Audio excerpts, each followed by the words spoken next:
اس لیے میرے بزرگوں اور دوستوں، دین کو سیکھنے کے لیے علماء کے پاس جانا چاہیے، علماء کی کتابوں کو پڑھنا چاہیے۔ جو ہمارے یہاں ہمارے پیشوا ہیں ان کو ہم اولیت دیں کہ ہمیں وہ دین سمجھائیں، ہمیں وہ نماز کا طریقہ بتائیں، ہمیں وہ روزہ کا طریقہ بتائیں، ہمیں وہ معاشرہ کی اصلاح کا طریقہ بتائیں، ہمیں ماں بہنوں کے ساتھ کیا سلوک کرنا چاہیے، بیوی کے حقوق کیا ہیں، شوہر کے حقوق کیا ہیں، ان حقوق کو لوگوں کو بتانا چاہیے۔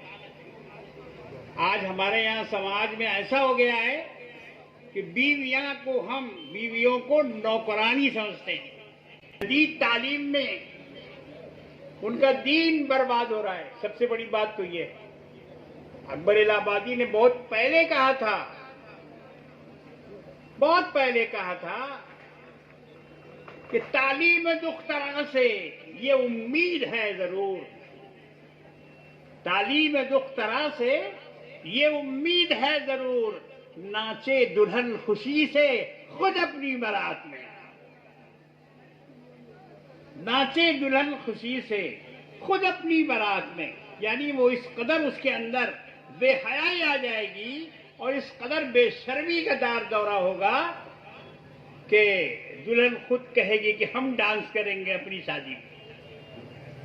اور یہ سب واقعات ہو رہے ہیں، ایسی بات نہیں ہے کہ ایک صاحب اپنی بیٹی کے نکاح میں یا منگنی میں ہم نے دیکھا کہ اس کا ہاتھ پکڑ کر باپ اپنی بیٹی کا ہاتھ پکڑ کر ڈانس کر رہا ہے۔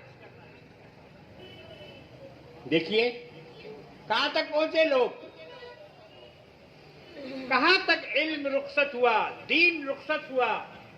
میرے بزرگوں اور دوستوں، اس لیے اللہ رب العالمین نے حکم دیا ہے کہ جو بات تمہیں معلوم نہیں ہے، جس کا تمہیں علم نہیں ہے، تم اپنے علماء سے اس کو پوچھو۔ اہل ذکر سے یہاں علماء مراد ہیں، اور علماء کے بارے میں اللہ نے فرمایا انما یخشی اللہ من عبادہ العلماء، اللہ سے سب سے زیادہ ڈرنے والے اگر کوئی ہیں تو وہ عالم دین ہیں۔ اگرچہ آج ہمارے یہاں ماحول بگڑا ہوا ہے اور دنیا کے لالچ میں ہمارے یہاں جو لوگ عالم بن کے آ رہے ہیں ان کے اندر بھی دنیا کا ایک سوار ہو گیا ہے بھوت کہ ہم کسی طرح سے دنیا کمائیں گے۔ ان کی دینداری میں بھی اب فرق آنے لگا ہے۔ رہ گیا حب جاہ کا جھگڑا، رہ گیا حب جاہ کا جھگڑا، وہ تخیل کا، جی رہ گیا حب جاہ کا جھگڑا، وہ تخیل کا پیٹ بھرنا ہے۔ جو لوگ دنیا کی عزت چاہتے ہیں کہ لوگ ہم کو، تو میرے بزرگوں اور دوستوں، ہمارے یہاں علماء کرام کی جو عزت ہونی چاہیے اس میں کمی آ رہی ہے، اور اس کی وجہ علماء کا دنیا کی طرف مائل ہونا، دنیا کی طرف مائل ہونا، اور دنیا کی طرف ان کے اندر حب مال حب جاہ پیدا ہو جانا۔ مگر آپ کو اس کا حق نہیں ہے۔ آپ کسی عالم کی توہین مت کیجیے، آپ اس سے بے ادبی کی بات نہ کیجیے، ان کے علم کی قدر کیجیے اور ان سے رابطہ رکھیے، ان سے مسائل پوچھیے، اپنی نمازوں کو ٹھیک کیجیے، اپنی دعاؤں کو ٹھیک کیجیے، اپنی تلاوت کی اصلاح کیجیے۔ یہ کام علماء کرام کو بھی کرنا چاہیے اور عوام کو چاہیے کہ ان سے رابطہ رکھیں اور رابطہ رکھ کر ان سے دین حاصل کریں، ان کے پاس دین ہے۔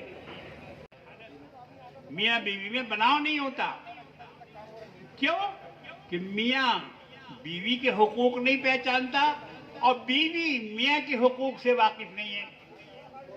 جی یہ ہمیں بتایا نہیں جاتا، یہ ہمیں سمجھایا نہیں جاتا۔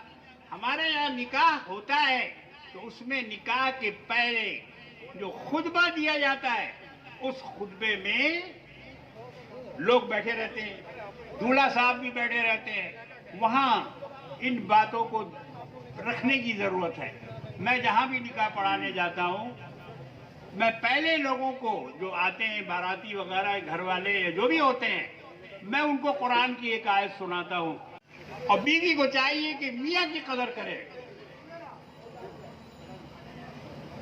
ایک نوکر کو آپ رکھتے ہیں، 10 سال 20 سال کا نوکر ہے، آپ اس کی غلطیوں کو نظر انداز کرتے ہیں، کیوں؟ ارے بھائی 20 سال پرانا ہمارا ملازم ہے، مگر بیوی کی غلطیوں کو آپ نظر انداز نہیں کرتے۔ ذرا سے اس سے غلطی ہو تو فوراً آپ کا پارا چڑھ جاتا ہے۔ جس طرح ملازم کو آپ نظر انداز کرتے ہیں، اس کو بھی تو دیکھیے کہ اس نے برسوں آپ کو ہاتھ جلا جلا کر روٹی پکا کے کھلایا، اس کا کوئی احسان نہیں ہے آپ پر۔ گھر میں آ کے بولتے ہیں آپ، ارے تم گھر میں بیٹھ کے کیا کرتی ہو؟ ہم تو دن بھر کھٹتے ہیں، یہ مزدوری کرتے ہیں، ملازمت کرتے ہیں، تم گھر میں بیٹھی بیٹھی کھاتی ہو۔ بیوی بیٹھی بیٹھی کھاتی ہے، تم گھر کا کام کر دو گے؟ ذرا سا بھات پکا کے دکھا دو گے، روٹی پکا کے دکھا دو گے، بچے کو سنبھال لو گے؟ جی یہ کام تم سے نہیں ہوگا۔ اگر تم باہر محنت کرتے ہو تو وہ گھر میں محنت کرتی ہے، اس کی ڈیوٹی گھر کی ہے اور تمہاری ڈیوٹی باہر کی ہے، اس لیے اس کو کمتر مت سمجھو، اور بیوی کو بھی چاہیے کہ میاں کو کمتر نہ سمجھے، دونوں ایک دوسرے کے حقوق کی قدر کریں، کوئی جھگڑا نہیں ہوگا۔ بھی ہے تو معاشرہ کو درست کرنے کے لیے سیرت کا مطالعہ کرنا ہوگا اور سیرت النبی پر نظر ڈالنی ہوگی۔ اللہ کے رسول کملی والے آقا مدنی مولا جناب محمد رسول اللہ صلی اللہ تعالی علیہ وسلم کا معاملہ اپنے گھر والوں کے ساتھ کیسا تھا؟ ایک شوہر کو چاہیے کہ وہ حضور کی زندگی کا مطالعہ کرے، اور آپ شوہر تھے اپنی بیویوں کے، کیا معاملہ تھا آپ کا؟ آپ جوتا پٹک کے گھر میں داخل نہیں ہوتے تھے، آہستہ سے داخل ہوتے تھے۔ گھر میں جانے کے بعد دروازے پہ کھڑے ہو کے پہلے سلام کرتے تھے، ایسی آواز میں سلام کرتے تھے کہ اگر کوئی جاگ رہا ہے تو جواب دے دے، اور اگر کوئی سو رہا ہے تو اس کی نیند خراب نہ ہو۔ ہم لوگوں میں کوئی ہے بیوی کو سلام کرنے والا؟ ذرا ہاتھ اٹھا کے دیکھے کتنا ہے، مجمع میں کتنے لوگ ہیں؟ گھر میں جا کے اپنی بیوی کو سلام کرو، یہ ہے سنت جناب محمد رسول اللہ صلی اللہ تعالی علیہ وسلم کی۔ جتنا بھی دن بھر کا غصہ اس کے اندر ہو، مگر تم مسکرا کے داخل ہو، اس لیے کہ رسول اللہ مسکراتے ہوئے داخل ہوتے تھے اور سلام کرتے تھے۔ اگر مسکرا کے آپ داخل ہوں گے اور سلام کریں گے تو آدھی سے زیادہ بیماری تو وہی ختم ہو جائے گی۔ جی آدھی سے زیادہ شکایت وہیں دور ہو جائے گی۔ تو بہرحال میرے بزرگوں اور دوستوں، اصلاح معاشرہ کے لیے ہم لوگوں کو علماء کے ساتھ جڑنا ہوگا اور اپنے نبی کی سیرت کو دیکھنا ہوگا، آپ کی زندگی سے سبق